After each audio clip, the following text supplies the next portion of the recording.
Newsday continues here on One News Now. I'm Sean Yao. Environment Secretary Roy Cimatu has resigned from his post citing health reasons, according to a News 5 source. Secretary Cimatu submitted his resignation to President Duterte last Monday. Earlier today, Cimatu was in the Baywalk in Manila to check the progress of the rehabilitation at the Manila Bay Dolomite Beach. Undersecretary for Environment Jim Sampulna has been appointed as DENR officer in charge after Cimatu's resignation. In COVID news, the Health Department logs less than 3,000 new COVID-19 cases for the fifth straight day. The country tallied over 2,200 new infections today. This brings the total caseload to 3,648,000. Some 65,700 of which are still considered active. 79 new COVID-19 fatalities were also recorded overnight, bringing the death toll to 55,400. Total recoveries have now hit 3,527,000, with 3,000 more survivors recorded in the past 24 hours. Out of the 29,800 tests conducted, around 9% were positive for the coronavirus.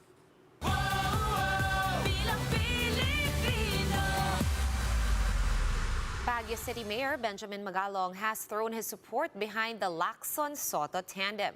Let's get the details from Mann Los Baños, who joins us live from Baguio City. Man, hi. What exactly did Mayor Magalong say?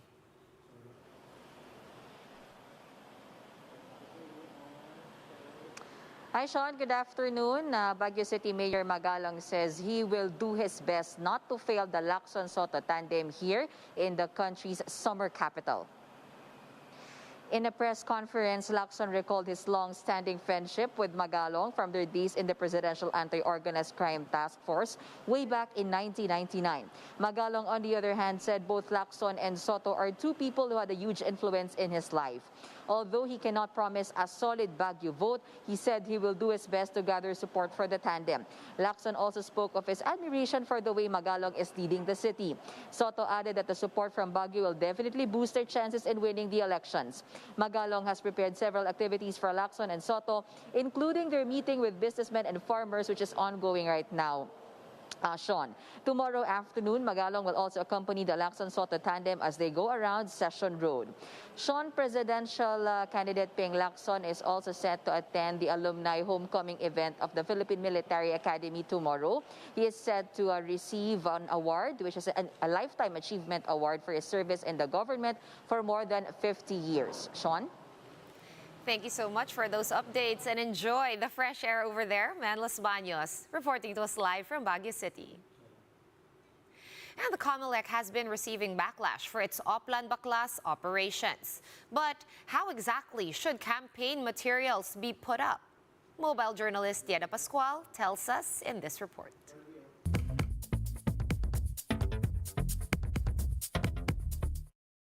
Posters, tarpaulins, and even billboards. Campaign materials of candidates for the 2022 elections can be seen everywhere. But COMELEC reminds that there are requirements needed to be followed. Otherwise, it will be deemed illegal. COMELEC Resolution 10730 sets a strict sizing requirement for printed campaign materials. For example, pamphlets, leaflets, decals, or stickers cannot exceed the size of a bond paper. Likewise, size of posters made by cloth, paper, or carton should only be 2 by 5 feet. As for streamers, allowed sizing is 3 by 8 feet in public meetings or rallies. It also has to be removed within 24 hours. Meanwhile, signboards have to be 3 feet by 8 feet only. The resolution also states that the person or group who paid for the campaign materials and the name of the candidate should be included on the print, regardless if it's free or a donation. Posting of campaign materials in public and private properties with no consent are also prohibited. Why then were campaign materials inside properties of volunteers removed during the kickoff of Oplan Baklas? This caused an outcry online. COMELEC clarifies size limits apply even on posters inside private properties, but people who denounce the COMELEC's actions says that the COMELEC resolution is not a law and that it violates the rights to freedom of speech and expression.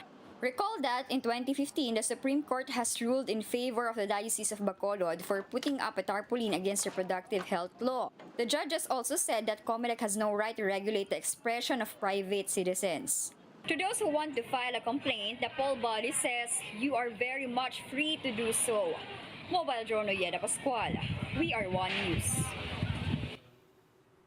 And Team Isko Moreno gained a much-needed boost from the north as they continue on their campaign trail, this time in Dagupan.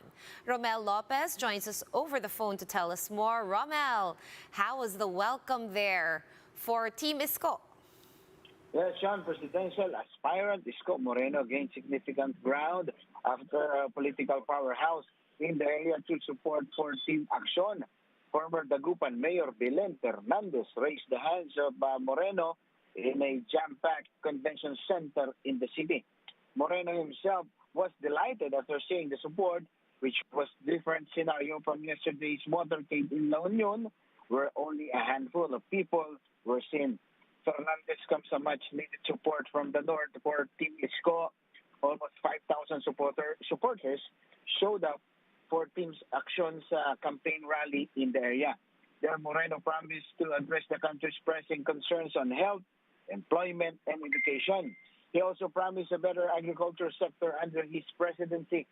The mayor also says he will go after the ill-gotten wealth, not just by the Marcoses, but of everyone else. Sean, Moreno will have a series of town hall meetings in Pangasinan today. He's confident that more people will throw their support for him in this part of the country, despite the so-called solid North reputation. Sean? Thank you so much for that update. Stay safe out there. Romel Lopez reporting to us live over the phone from Pangasinan. Let's now take a quick look at today's other top stories. The Manila Bay Dolomite Beach is still closed to the public in order to give way for rehabilitation. Authorities are now working to make its waters swimmable and to remove illegal pipes in the vicinity. The rehabilitation is expected to be finished before the end of President Duterte's term.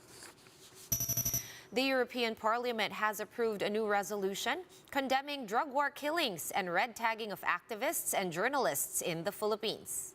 This resolution also calls for the abolition of the anti-FLCAC and amendments to the anti-terror law.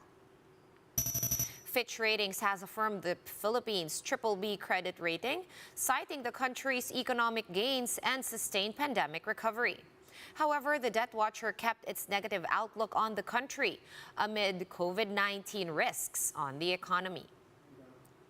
For more updates, visit News 5, The Philippine Star, and Business World online. Visit our website, onenews.ph, for more in-depth analysis. You can also catch One News on the Signal Play app. Register for a free account at www.signalplay.com and stream One News Live anytime, anywhere. Masks on, wash hands, and stay safe, Philippines. I am Sean Yao. We are One News.